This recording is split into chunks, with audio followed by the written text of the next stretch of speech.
reading room. How are you? Okay, well, I'm a little late here, but let's get started with our book. We are reading Heidi. We are on chapter 3, day 3, in the pasture. Let me get comfy.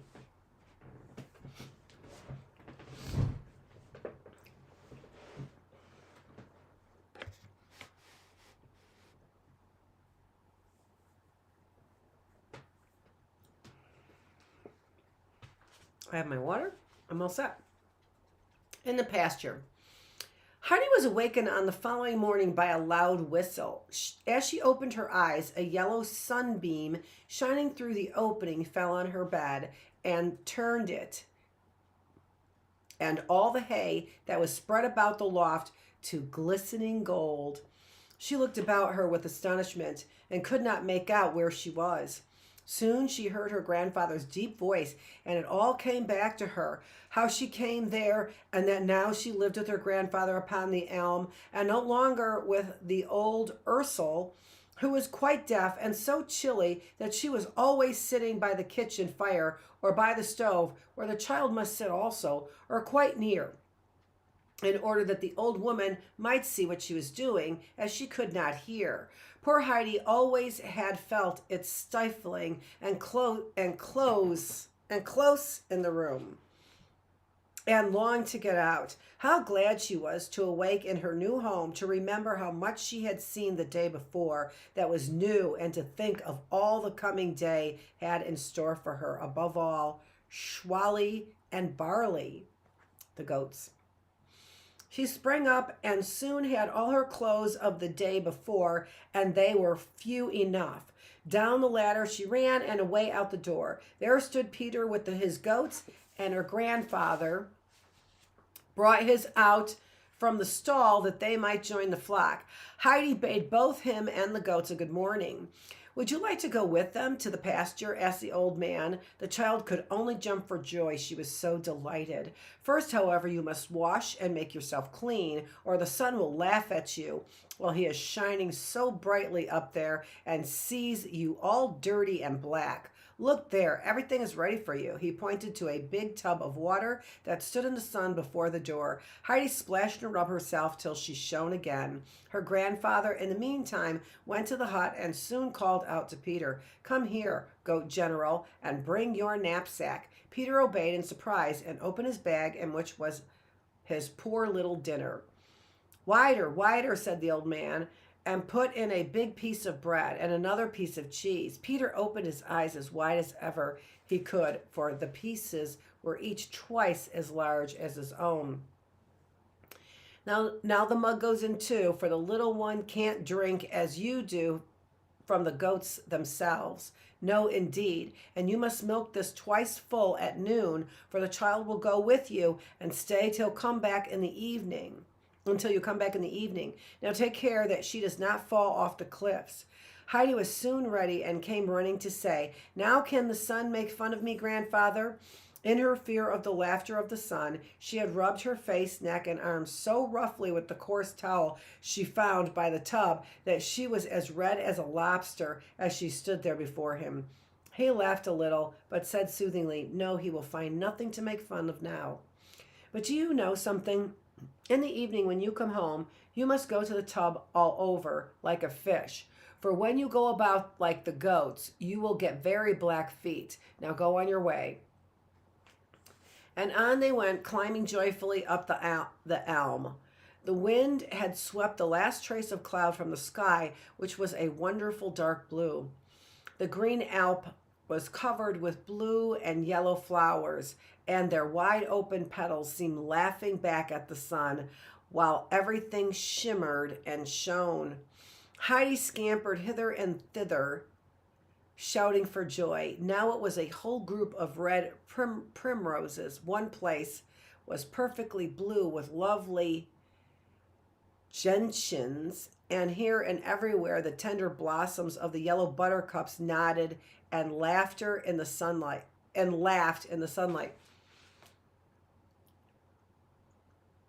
I was going to say that's a primrose, but that's a pansy, so that's not. But that's a daffodil back there. Well, daffodil or a yellow buttercup. Carried away with delight by all the beckoning, glistening flowers, the child forgot the goats, and Peter also. She was running now forwards, now back again, first on this side, then on that side. Here there were like red, there like yellow sparkles, and for here they were like red and there like yellow sparkles. And she tempted in every direction. She gathered great handfuls of flowers and stuffed them all into her apron, for she must carry them home with her and place them in the hay in her bedroom to make it look there as it did on the Alp. Poor Peter was obliged to keep his eyes about him today, and those round eyes that were not in the habit of moving very quickly had enough to do. For the goats were like Heidi. They ran about everywhere, while Peter must whistle and shout and swing his rod to bring together all the wanderers. "Where have you got to now, Heidi?" he called out somewhat angrily. Here came back the reply from somewhere. Peter could see no one, for Heidi sat on the ground behind a little mound that was covered with the sweetest smelling prune flowers, and the whole air was perfumed. Heidi had never breathed anything so perfectly delicious. She seated herself among the bushes and drew in the scent in long, full-drawn breaths. "Come here now," shouted Peter. "You must not fall over the precipices. Your grandfather has forbidden it." "Where are the precipices?" asked the child, but did not stir from her seat, for with every breeze the sweet perfume was wafted to her nostrils. "Up there, aloft. We have still a good bit to climb, so come along. Up there at the very top sits the old eagle," she screams. This stirred the little girl. She jumped up and ran toward her companion with her apron full of flowers. "Now you have picked enough of these," he said, "else you will be always stopping. Besides, if today you pick them all, tomorrow you will find no more." This last reason convinced Heidi. Moreover, she had stuffed her apron so full that there was not room for another flower, and tomorrow she must see them again. She now kept along with Peter. The goats, too, went into better order, for they scented the sweet herbs from their pasture on the heights afar and pushed forward without pausing. The pasture where Peter usually stopped and made his resting place for the day lay at the foot of the peak, which rose steep and naked toward the sky, clothed from its base and scrub trees and bushes. On one side of the Alp, the great rocks were divided by steep cliffs and chasms, and the old man was quite right to warn them against their danger. As they now had reached the highest point, Peter took off his knapsack and placed it carefully in a little hollow where it be sheltered from the wind, which blew often in strong gusts up so high on the mountain. This Peter knew very well and did not mean to see his knapsack with the nice dinner go rolling down the hillside. Having put this in a place of safety, he stretched himself full length on the sunny sod to rest after the steep ascent. Heidi had also tucked her apron into the same hollow with the knapsack after rolling it up with all the flowers in it. Then she seated herself beside Peter and looked about on every side. Below lay the valley in the full glow of the morning sun. Before her was huge white snowfield rising toward the dark blue heaven. To the left, an enormous mass of rock was piled up, on each side of which stood a pillar of rock, bold and jagged against the blue sky.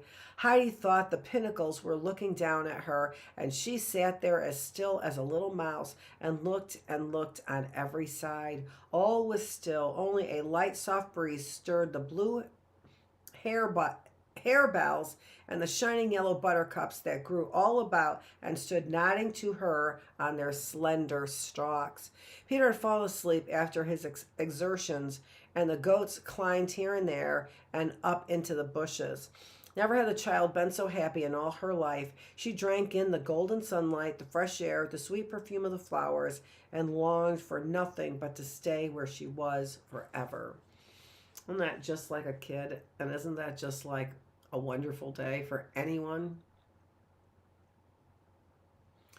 Thus a long time passed, and Heidi gazed at the needles of rock above her so long and steadfastly that they seemed to her to have faces and to be returning her gaze like old friends. Suddenly she heard above her a loud, sharp scream. As she looked up, a huge bird, such as she had never seen before, circled overhead. With widespread wings, it soared through the air, and in great sweeps it came back again and again, screaming loud and piercingly over Heidi's head. Peter, Peter, wake up, cried Heidi aloud. See, the eagle is here. Look, look. Peter roused himself at her cry, and the children gazed at the bird, which rose higher and higher, disappearing at last in the blue ether over the gray rocks.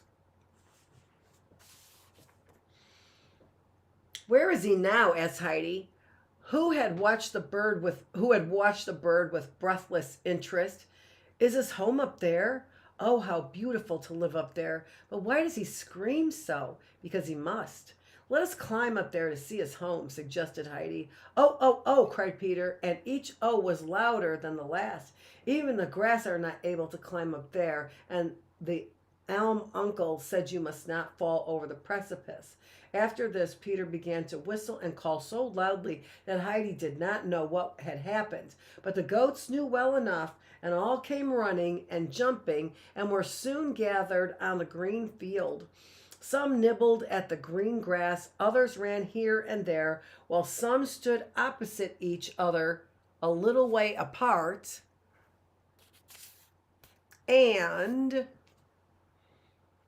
butted playfully with their horns. Springing to her feet, Heidi ran in amidst the goats, for she found it a new and indescribable pleasure to see the dear little creatures gamboling together so happily. She too jumped from one to another to make herself acquainted with each separately, for each had its own peculiarities and looked and behaved differently.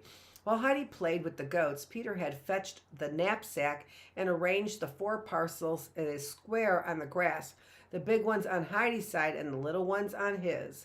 Then he filled the mug with fresh milk from Spyri and placed it in the middle of the square. Then he called to Heidi to come, but he had to call again and again, longer than to the goats, for the child was so delighted with the 1,000 movements and pranks of her new playfellows that she saw and heard nothing further. Peter understood how to make himself heard. He shouted so very loud that he could have been heard up the rocks, causing Heidi to run as fast as she could. The table looked so very inviting that she hopped about it for very joy. Stop dancing about. It is time to eat, said Peter, seating himself and beginning. Is the milk for me? Asked Heidi as she took her seat, surveying the 4 corners and the center ornament with pleasure. Yes, he replied, and the 2 biggest packages are yours also. When you have emptied the mug, you can have another one full from Spyri. When you have finished, 'tis my turn. And where do you get your milk? Asked the little girl curiously. From my goat Snail. Do begin. Heidi began at last with the milk, and when she had emptied the mug, Peter rose and filled it again. Heidi broke some of her bread into it and then handed the rest of it to Peter.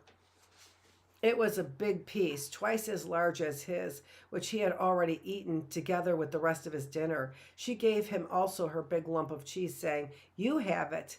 I have had enough." Peter stared at Heidi with his big eyes in speechless astonishment. Never in his life had he been able to say what she had just said, not to give anything away. He hesitated a little, for he could not believe that she was in earnest, but the child held her peace toward him again, and when he did not take them, she at last laid them on his knee. When he saw that she was serious, he took his present, nibbled for thanks and pleasure, and made forthwith the heartiest meal that had fallen to his share since he had tended the goats. While he ate, Heidi watched the flock. What are all their names, Peter? She said. He knew them and could carry them in his head easily enough, for he had little else there. So he began and named them one after the other without hesitating and pointed at each with his finger as he spoke. To this lesson, Heidi gave all her attention. Soon she could also name them all, for each had its peculiarity, which was easily learned with a little trouble.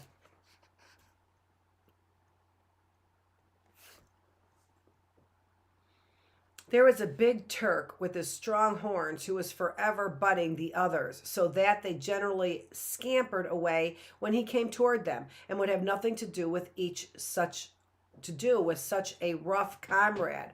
Only the bald and slender Thistlebird did not avoid him, but struck out sharply once, twice, sometimes 6 times, until the great Turk stood still in astonishment and did not try again soon. Thistlebird stood always ready for battle and had sharp horns too, and often Heidi ran to the little white Snowball, who was always bleating beseechingly, and took its head between her hands to comfort it.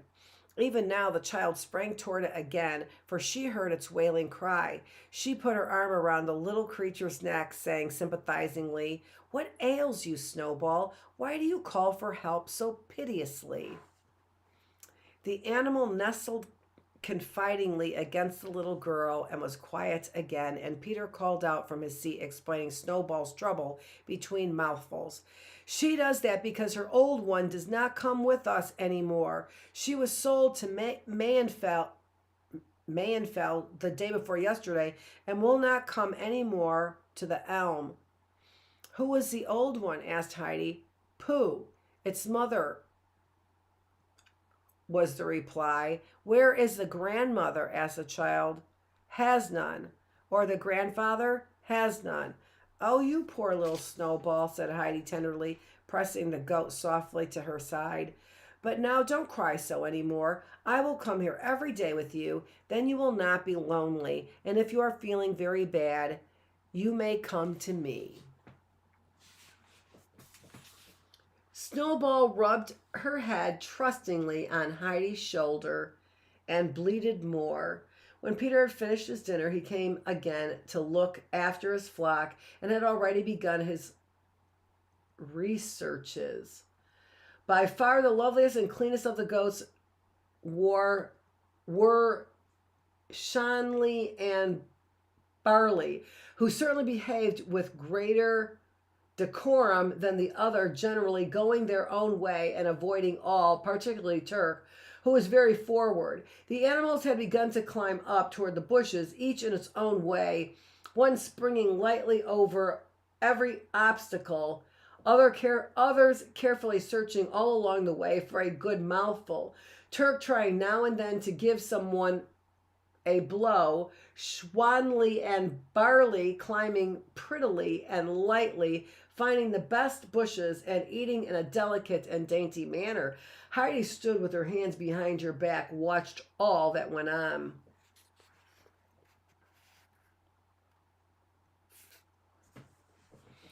"Peter," she said to him as she lay again stretched on the ground, "the prettiest of all are Schwanley and Barley." "I know that," was his reply. "The elm uncle cleans them and combs them, gives them salt, and has such nice stalls." Suddenly the lad sprang to his feet and was after the goats with great leaps, and Heidi after him, for something must have happened, and she could not stay behind. Away went Peter through the flock toward the side of the Alp, where the rocks rose up steep and naked, where a heedless goat might easily fall and get its legs broken while climbing.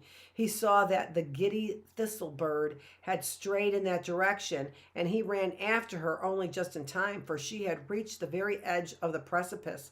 As he was about to seize her, he tripped and fell, catching her only by the leg as he came down, but he had held her fast, though she bleated with surprise and anger to find herself held and unstable to go on with her frolicsome amusements while she persisted in pressing forward.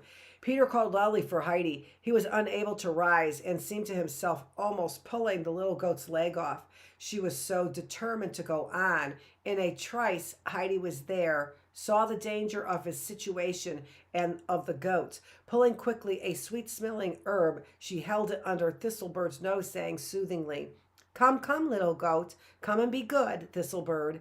See now, you might have fallen and broken your leg, and that would have hurt you sadly.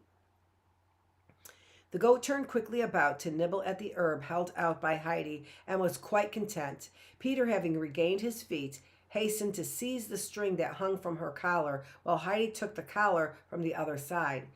Then they led the wanderer between them to rejoin the rest of the flock, which was peaceably feeding below.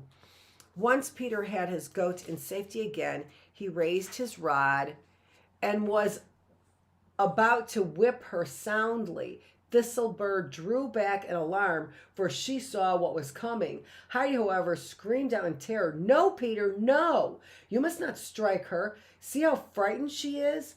"She deserves it," he said he angrily, and was about to strike, but the child seized him in the arm, calling out, "You must let her alone."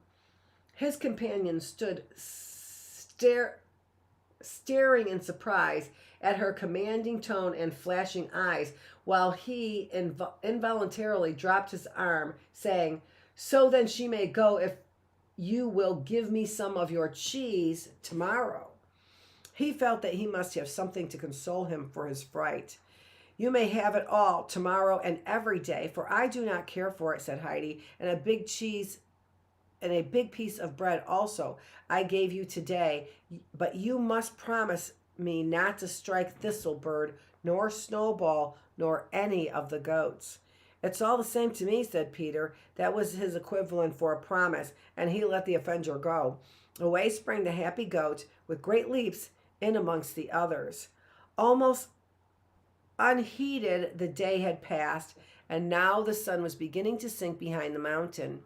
Heidi sat quietly on the ground, gazing in the harebells and bluebells as they shone in the golden light, observing how the grass took a golden hue and how the rocks above began to shimmer and flash, when suddenly she started to her feet, shouting, "Peter, Peter, it is burning! It is on fire!" All the mountains flame, and the great snow yonder, and the sky. "Look, look, the highest peak is glowing. Oh, the beautiful fire. Now look, Peter, it has reached the eagle's nest. See the rock, see the pines, everything burns." "It is always like that, but it is no fire," said Peter kindly. "What is it then?" cried Heidi, and ran about in every direction to look, for she could not see enough of it standing still, so it was so beautiful everywhere. "What is it, Peter? What is it?" she asked again. "It comes of itself," explained the lad. "Look, look now," she screamed in the wildest excitement. "Just this minute it is all as red as roses. Look at the snow and those high pointed rocks. What are they called?" "Mountains have no names," was the answer. "Oh, the lovely rosy snow, and all over the rocks are roses. Oh, now they are growing gray. It's all going. It has all gone, Peter." And little Heidi threw herself on the ground, looking as unhappy as if there were an end to all beauty in the world. "It will be just so again tomorrow," said the lad. "Get up, we must go home now." So whistling the herd together, they set out on the homeward track. "Will it be so every day, always when we go up the pasture?" asked the child, longing for an assuring reply as she descended the elm with the goat herd. "Generally," he said, "but certainly tomorrow." "Yes, tomorrow, of course." This promise quieted the child, who had today received so many new impressions, and through whose little head such a multitude of thoughts was running, that she scarcely spoke a word until the elm hut came into sight, and she discerned her grandfather sitting on his bench outside waiting for the goats. Then she ran to him quickly, with Schwanley and Barley at her heels. Peter called out, "Come again tomorrow. Good night." He was very anxious for Heidi to go again, and the child ran to him, gave him her hand, promising to go tomorrow and bidding goodbye to the departing goats. She put her arm around the neck of little Snowball, especially saying, "Good night, Snowball. Sleep well. Don't forget that I am going with you again tomorrow, and you must not bleat so sadly again." The goat looked at her with friendly eyes and then sprang joyfully after the others. Then Heidi came back under the pine tree, calling out before she could reach her grandfather. "Oh, it was so beautiful. The fire and the roses on the rock, the blue and yellow flowers. Look what I have brought you." She shook out all the flowers from her apron before her grandfather. But how the poor little flowers looked. The child did not recognize them. They were like hay. Not one was open. "What is the matter with them, grandfather?" cried she, frightened. "They did not look like that when I got them. They want to be out in the sun, not in your little apron," said the old man. "Then I will not bring any more." "But why did the eagle scream so?" she asked anxiously. "Now you must go and wash yourself while I go to the goat's stall and fetch the milk. Afterward, we will go into the little hut for supper, and then I will answer your questions." Heidi obeyed, and later, when she sat on her stool and ate her bread and milk, she began again. "Why does the eagle scream so and scold so loud?"